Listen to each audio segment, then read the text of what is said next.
Good morning, children. Hope that all of you are doing well.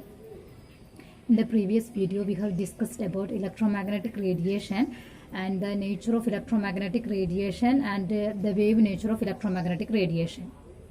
In this video, we can discuss about the particle nature of electromagnetic radiation. Before going to that, we can discuss some numericals based on the wave character of electromagnetic radiation. Okay. Before going to the problems, we can discuss what is the relationship between velocity, frequency and lambda. Okay. So for that we can consider the motion of a wave. So here three waves are there. From here to here it represents one wave. Okay. Then this is the second wave and this is the third wave. So here it is shown three waves. Okay. Now what is the velocity of this wave? It is the distance travelled by the wave in 1 second, that is known as its velocity. Suppose this is the distance travelled by the wave in 1 second. Okay. This is the distance travelled by the wave in 1 second. That is c. Okay. Now what is frequency? Number of waves passing through a point in 1 second. In 1 second time, how many waves are passing through a point? Okay, suppose here there is a point. In 1 second time, how many waves are passing through this point? 1 second time, these three waves are passing through this point, isn't it?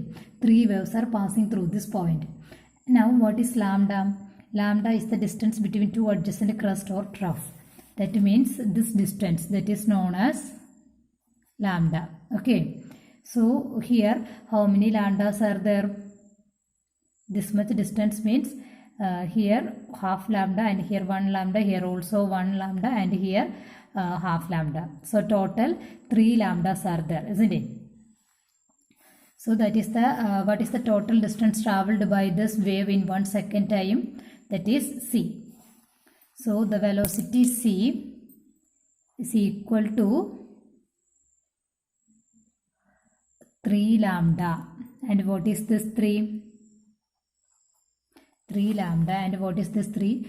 This 3 means it is the number of waves passing through that point in 1 second. That is its frequency.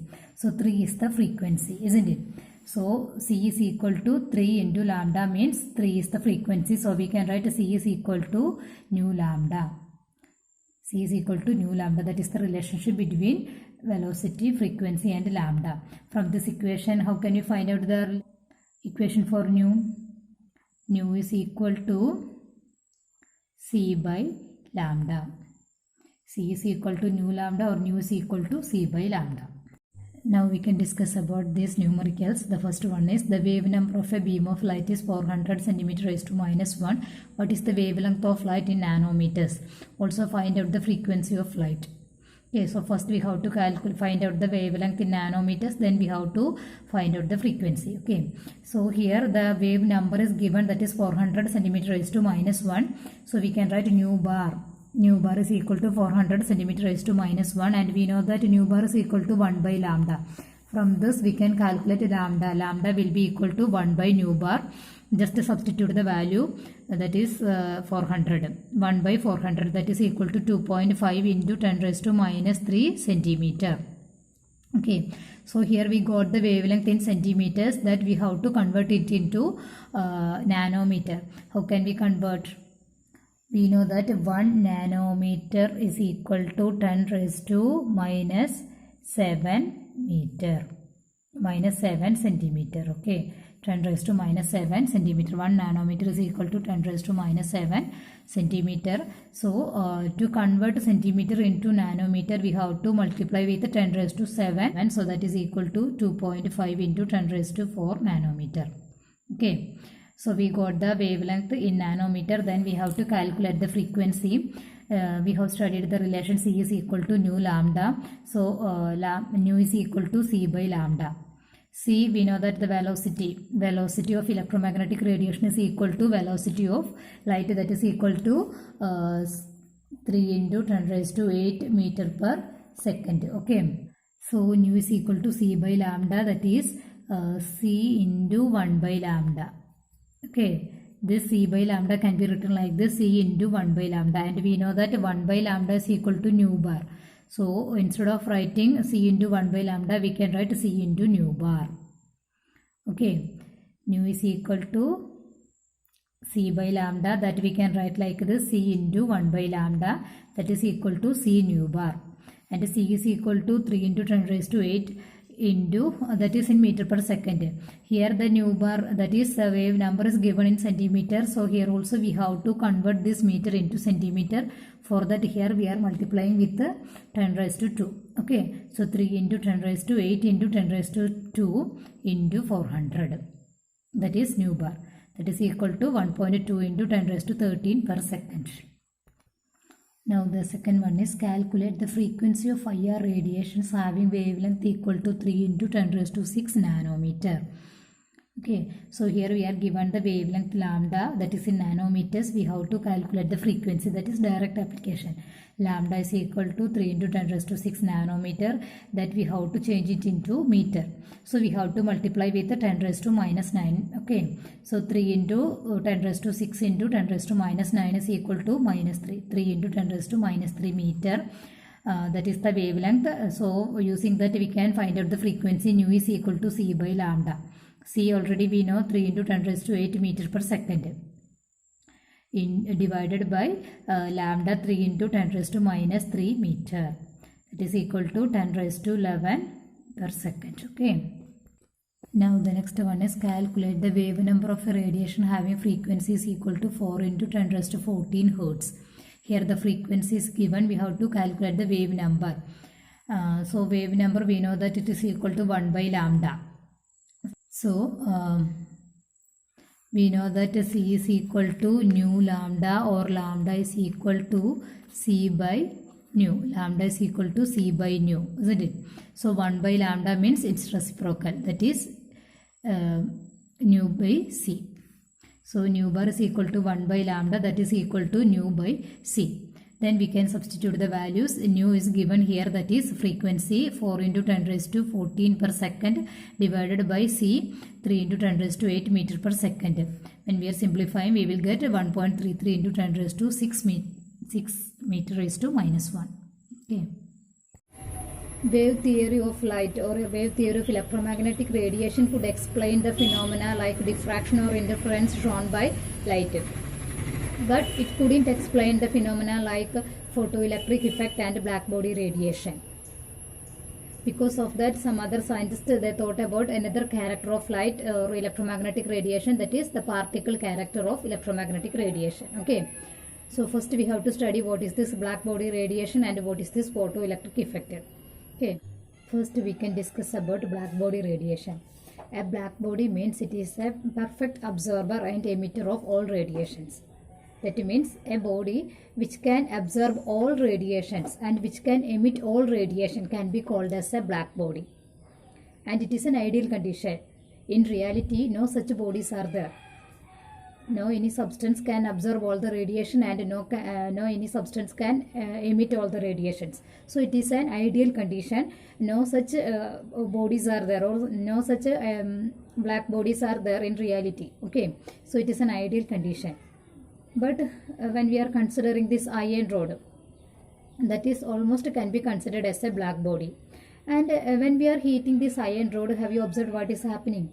First it becomes red in color. When we are continuously heating this iron rod for a long time, first it will change into red color. Then when we are continuously heating, it will change its red color into yellow. Then this yellow color is changing into purple, and it will change into blue, and finally it will change into white color.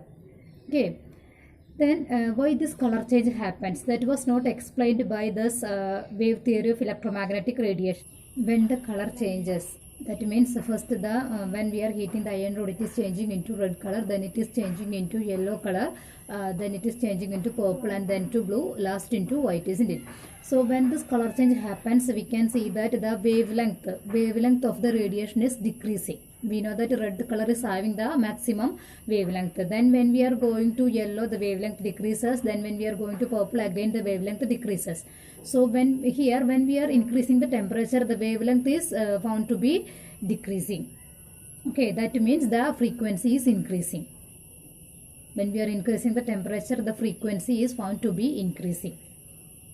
And why this frequency increases with the temperature? That was not explained by wave theory of light. Like that photoelectric effect also.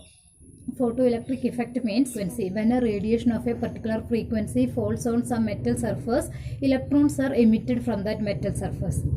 That is known as photoelectric effect.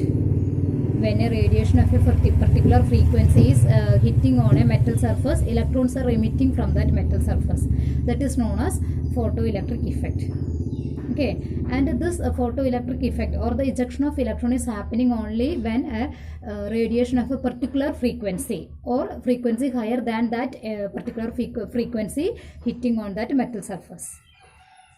If the frequency of the incident radiation is lower than that particular frequency, ejection of electron will not take place. That was the observation. Then that particular frequency at which the ejection of electron is taking place, that is known as threshold frequency.